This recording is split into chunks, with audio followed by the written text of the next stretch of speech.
Mail day, mail day, mail day. One of my favorite days of the week. Why do they make these FedEx packages that you can't, that the pull tab doesn't actually work? So I got an email from somebody at Coros at the beginning of the week, and they asked me if I wanted to do a watch review. Duh. Who wouldn't? So I've already done reviews of the Pace and the Apex Pro. You can see those up here. But I asked to do a review of the Vertix 2. This is their endurance sports watch, and I'm really excited. So I just got it. I'm going to work it out for like a month, and then I'm going to do the full review. But I wanted to do just sort of a quick open because I do, just to be completely transparent, like I said, Coros did send me this watch, but I am sending it back at the end of my review period. I'm not getting the watch to keep. So we open the watch. This is pretty fancy. What the? Look at this case it comes in. Look at that, huh? Now what's cool about this is this case then acts like a waterproof case that you can put anything in.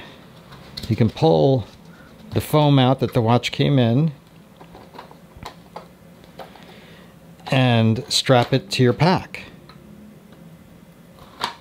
So I'm just looking to see what's included. So a charging case, this perfectly colored band, as you can see, and whoops, and the watch itself. So like I said, I'm going to put this thing together. I'm going to work out with it for a month.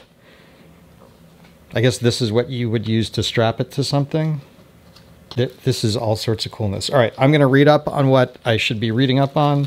I am going to charge this puppy up.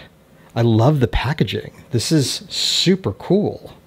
I'm going to charge it up. I'm going to wear it. I'm going to run in it. I might even run the New York City Marathon in it, but check back in about a month and I'll have the full review. All right. It's actually been a little more than 30 days, like closer to 45. And I used the watch for all of my 18 or more mile runs to the New York City Marathon. And then I actually completed the marathon wearing it. First, I want to make sure that you know that I'm not beholden to Coros for anything that I'm going to say today, and no one is going to see this footage before I post it. Now, I will be doing some comparison videos in the coming weeks. In the meantime, I want to go over the basics about this watch, what I like and what I didn't like. Now, if you want to get a Vertix 2 for yourself or an athlete in your family, I've added a link to the description of this video. Just know that it goes to my Amazon associate account, so I will make a couple of shekels off of the sale, but at no charge to you. It just goes to help fund the channel so I can do more watch reviews like these. Okay, you can see that this is a huge watch, which is something that I really like. The body is 50.3 by 15.7 millimeters with a display of 1.4 inches. Now, speaking of display, the resolution comes in at 280 by 280 pixels, which is super robust.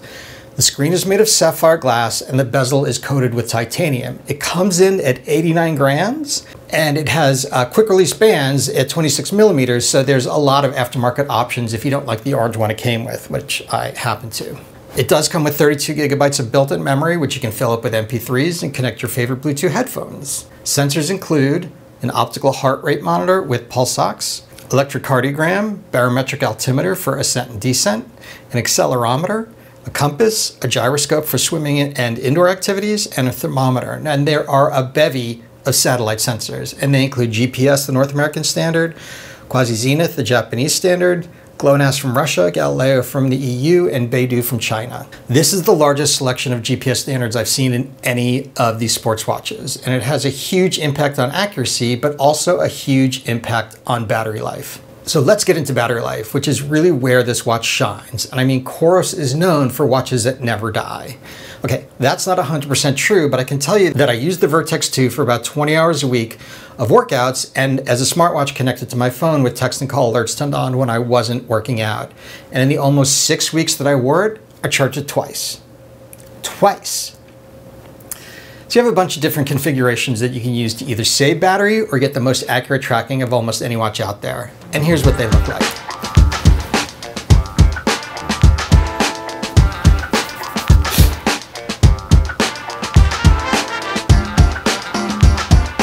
Supported workouts include the scroll that you can see here.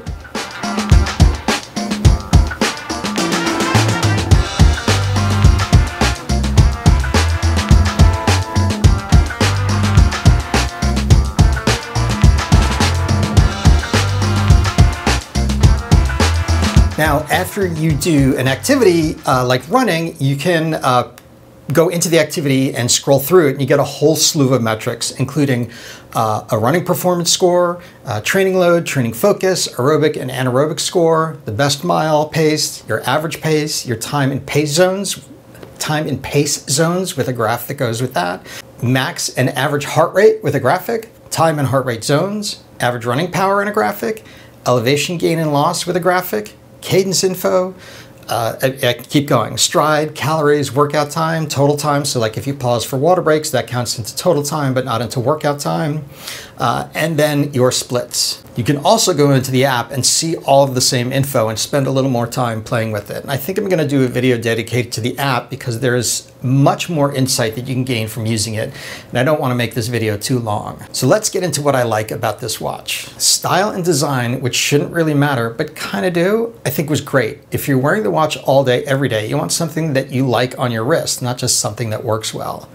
And this watch did both boxes checked. Of course, battery life is a huge plus, and I had a hard time believing that I was able to go out for a 2-hour run with less than 5% battery life, but here I am to tell you that I did, and I had a lot left over when I came back. I wasn't a huge fan of the watch faces that were available when I first got the watch. I found them to be gratuitously busy and not helpful with the data that I wanted to see, and you can't really configure them the way that I'm used to. That said, in the short time that I've used the Vertix 2, Coros updated the faces a number of times, and each time they added a new one, I like them even more.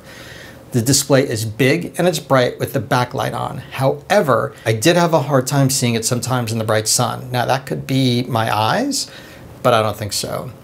Now, I like that you can choose the number of data screens and the data on those screens from the app, so you're not scrolling through a million options on the watch itself. And here's what I found to be the worst thing about the watch, and I hesitate to even call it out because it's such a little thing to me.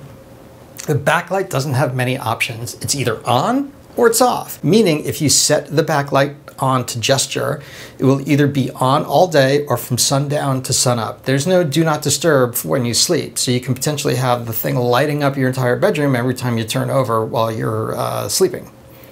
The fix was easy. Just turn off the backlight. Problem solved. I love the integration with Training Peaks. My coach could just upload my workout to Training Peaks and it would show up on my watch. What I didn't like about that is if you use that function, I found that it wouldn't auto lap at the mile. I needed to do it manually, which honestly was okay on some days as the workouts consisted of intervals that weren't always miles, so I needed to hit the lap button anyway. But if my workout was just, say, 6 miles, and I wanted to use the Training Peaks integration, it wouldn't lap. Again, if you want to get a Vertix for yourself or an athlete in your family, I've added a link to the description of this video below. And if you've made it this far, first of all, thank you. And if you would smash that like button below to get this up into the YouTube algorithm a little bit more, it really does do great things for the video. And if you like gear reviews, watch reviews, or anything endurance, no, that's not it. And if you like gear reviews, race reviews, or anything endurance sports related, I'm your guy. Please hit subscribe and the bell next to it so you get notified when I put new videos up just about every week or so. Thanks so much for tuning in, and I'll see you soon. Timers, are you ready? Lead vehicles, are you ready? Here we go. Athletes, are you ready? That's what I like to hear. Once again, your final command will be on your mark and then the horn. Have a great run, and thank you. Athletes, on your mark.